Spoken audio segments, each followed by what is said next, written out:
Okay, ulitin ko lang ulit para mas malinaw. Yung utilize natin, unang-una, yung utilize natin, una dapat ito ay i-download natin para makita natin yung guide. Next, i-download natin yung CBLM para mabasa natin yung information sheet na dapat nating malaman. After nun, dapat po nating yung guide naman nun kung paano at ano yung mga equipment mababasa natin dito pag nabasa na natin yung ating CBLM. After nun, first activity na dapat natin gawin sa bahay ninyo, kung kayo ay mayroong available na TV, available na projector, amplifier, meron kang set doon, pwede nating i-video. At paano po yung video? Ito po yung guide.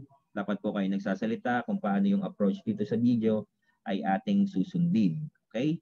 So, dapat makita dun sa video na meron kang mid-shot, meron kang close-up, meron kang tilting, meron kang panning. Dito pa lang, mababasa po ninyo pala ito sa inyong CBLM. So, dito, kailangan i-approach nyo na at gawin yung mga bagay na yun. So, paano kunan? Kung cellphone ang gagamitin po natin, laging tandaan, hindi po dapat portrait. Yan. Ang kuha po dapat ay landscape. Pati po sa inyong video na how to landscape on cellphone. Pwede rin pong gumamit ng DSLR or point and shoot camera or camcorder. Pwedeng gamitin po natin yun. Pag natapos nyo na po, dapat nyo isubmit yung link ng inyong pinag-install, pinag-savean sa cloud. So, ang pwede nyo gamitin, Google Drive, or kung gusto nyo ilagay sa YouTube, pwede siya. Link lang po nun. So, pag shinare nyo po sa amin, dapat siya po ay, ang nakalagay ay anyone with the link.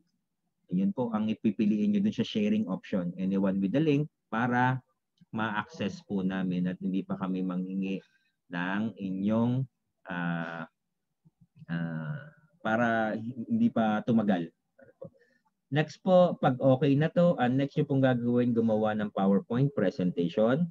Yung pong PowerPoint presentation natin gagawin ay dapat ay yung na-decide na natin sa MOI na how to na gagawin natin. Okay? Dapat how to siya. So, yung pong ating PowerPoint presentation ay dapat simple lang. Ano po? Wala nang madaming animation, madaming kulay. The more the simpler. Huwag nyo na pong lagyan. Lagyan nyo ng title. Next, nandito naman po yung guide sa ating LMS. Tandaan po na dapat ay 6 lang po yung linya dito para mas mabasa ng nasa likod. At ang nandito po ay yung storyboard ninyo na gagawin doon sa inyong video. Ito po magsisilbing storyboard doon sa step by step po natin. Tandaan nyo po, ang laman po niyan, meron po tayong objective, meron po tayong introduction, meron po tayong PPE, meron po tayong materials, at nandito yung step by step procedure ng ating gagawing how to. Sa una po, wala pang picture to pagkat gagawin nyo pa po yung video. Pwedeng isubmit nyo po nang wala pang picture siya. Okay po, pwede nyo pong isubmit nang wala pa siyang picture. Pagkat wala pa naman kayong video. Pagkat yung picture nito, manggagaling dun sa video ninyo. May sample naman po dito. Okay po. So, sa dulo po ninyo, noon merong activity dapat para ipagawa sa bata. Okay po, dapat may activity siya. Okay po. After noon, okay na po yung ating PowerPoint presentation. Na-checkan na namin. You will proceed to how to video. Ano po, yung how to video natin, may sample video din po dito. Yung laman ng PowerPoint po ninyo ay laman ng inyong video. Pagkat ito yung storyboard ninyo, ito yung mismong gagawin yung video. So may sample video naman dito, tingnan kung paano naging approach, tularin lang yon at swak na yung ginawa niyong video. Gano'ng katagal? 3 to 5 minutes. Nakalagay naman po dito. 3 to 5 minutes po siya gagawin. Yung video niyo po ulitin ko, dapat ay nakakonect kay CBLM ninyo sa Plan 3, sa PTS, sa Plan Training Session. Para hindi na kayo pa ulit-ulit at mas bumilis yung ginagawa natin. Ulitin ko, paano i-submit? Link po ulit ang isasubmit nyo dito Same procedure, kung paano nyo isinave yung video nung una, ganun nyo rin isasubmit. Pwede sa Google Drive, pwede sa YouTube nyo isubmit. Ilagay yung inyong nagawang video at check. Sir, mali po pala, paano yun? I-delete nyo yung luma ninyo para lamnan nyo ng bago ninyo. At isasubmit nyo ulit yung new link sa amin para yun ang checkan namin. Kung meron po kaming pinababago ni Sir Benjo, para i-check kami dalawa po ni Sir Benjo ang mag-check ng inyong output dito sa Utilize. Ano po? So pag na-check na po yun at okay na, ayos na po lahat, ayos na yung iyong PowerPoint, ayos na rin po yung iyong video, isi-save po natin to pagkat gagamitin po natin ito sa inyo pong facilitate e-learning. Ano po? Ito na po ang gagamitin nyo doon. Kasama po siya. So nakasave sa laptop po natin para po magamit natin. Yung mga equipment dito, para mas ma-familiarize kayo, pagpunta nyo dito at mag-face-to-face na kayo, ready na kayo, kailangan dito kayo pumunta sa pag na-check na o bago kayo ma-check niyo yung equipment dito, mapag-aralan niyo. Mga bago kasi yung equipment namin dito. So, ang gamit na natin, meron tayong smart TV. So, yun ang gagamitin niyo. So, dapat mag-familiarize kayo. So, anyway, kung meron naman kayo sa bahay, mas okay kasi magpapamiliarize na kayo doon about doon sa mga dapat yung gawin. Now, after matapos na ninyo at okay na lahat, meron tayong computer test dito. Pag okay na, makukuha nyo na yung certificate of completion. Yun po. Ulitin ko, sa how to, yung video, dapat hindi po identification ng tools. Dapat po ay how to step by step noong inyong qualification at ano yung LO na napili ninyo na meron nun sa loob. Ano po? Ng inyong CV. Ayun po. Okay na po? Any question pa po? Sir, question po. Sige po.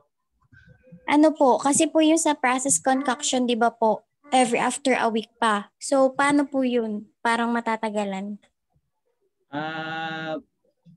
Gagawa na lang kayo, ma'am, ng parang itong sample na to. Meron siyang sample na ganito yung output. Sige po. Ganito yung magiging output. Depende na lang, ma'am, yung kung paano mo ipaliwanag dun sa video. Kasi okay nga matatagalan. So, dapat meron ka naka-ready. Or kung wala, ganito yung magiging output. Kung may picture kang may ipapakita. After ng ganitong days na natapos mo ito yung magiging itsura niya. Ano pa? Okay, ma'am? Ayan. Ayan. So, yun. Pwedeng ganun, ma'am. Sa iba naman po, ulitin ko lahat. Dapat may final product po kayong pinapakita sa dulo. Ganito yung magiging outcome. Nagawa ako ng cake. Ito yung naging itsura niya. Para kita ng bata. Ang paggawa po ng video ay hindi para sa inyo. Tandaan niyo po ba? Hindi po para sa inyo. Ang ginagawa niyong video kung paano yung maiintindihan ng mga bata. Nalimutan ko po pala. Buti na alala ko. Lahat po ng video niyo ay dapat ay may meron siyang text sa ilalim. Kayo nanonood ng Korean. And long pants. Yan, tulad yan. May makikita pa kayo. Minutes. Yan. May nakalagay sa ilalim siya. The second step is to pour the harvested concoction into the bottle using the funnel. Dapat may subtitle sa ilalim. Kung anong step at dapat may nakalagay. Para po makita natin yung approach, natin yung mga bata na ang kinukuha lang ay kung ano yung part ng step.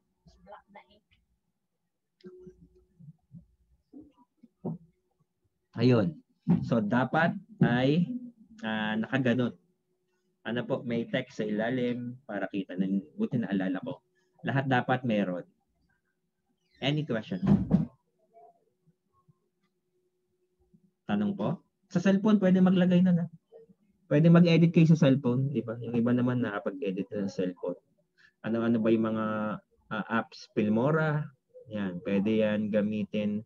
Yung laging ginagamit, Power, ano ba yun? KineMaster, yan, ilan sa mga pwede nyo magamit sa na apps ng pag-edit ng video. Sa computer naman, application, pwede yung Power Director, pinakang libre, yung Movie Maker ng Windows.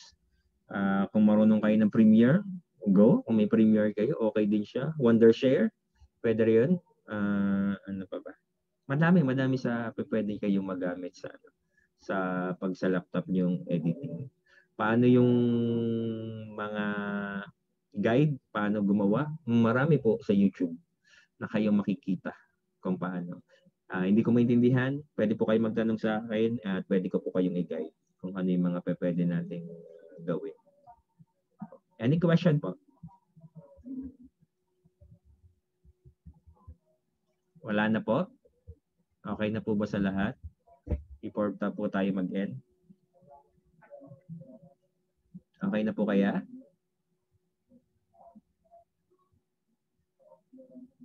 Maliliwanag na po sa atin? Malinaw na po sa lahat?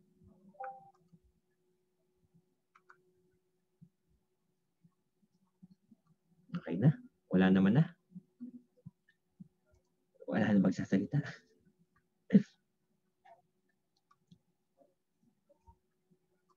Wala na question? Kung wala na po, ayan. Okay na po. Ay, mayroon pala akong buti naalala ko din. Okay, stop ko lang yung recording ko.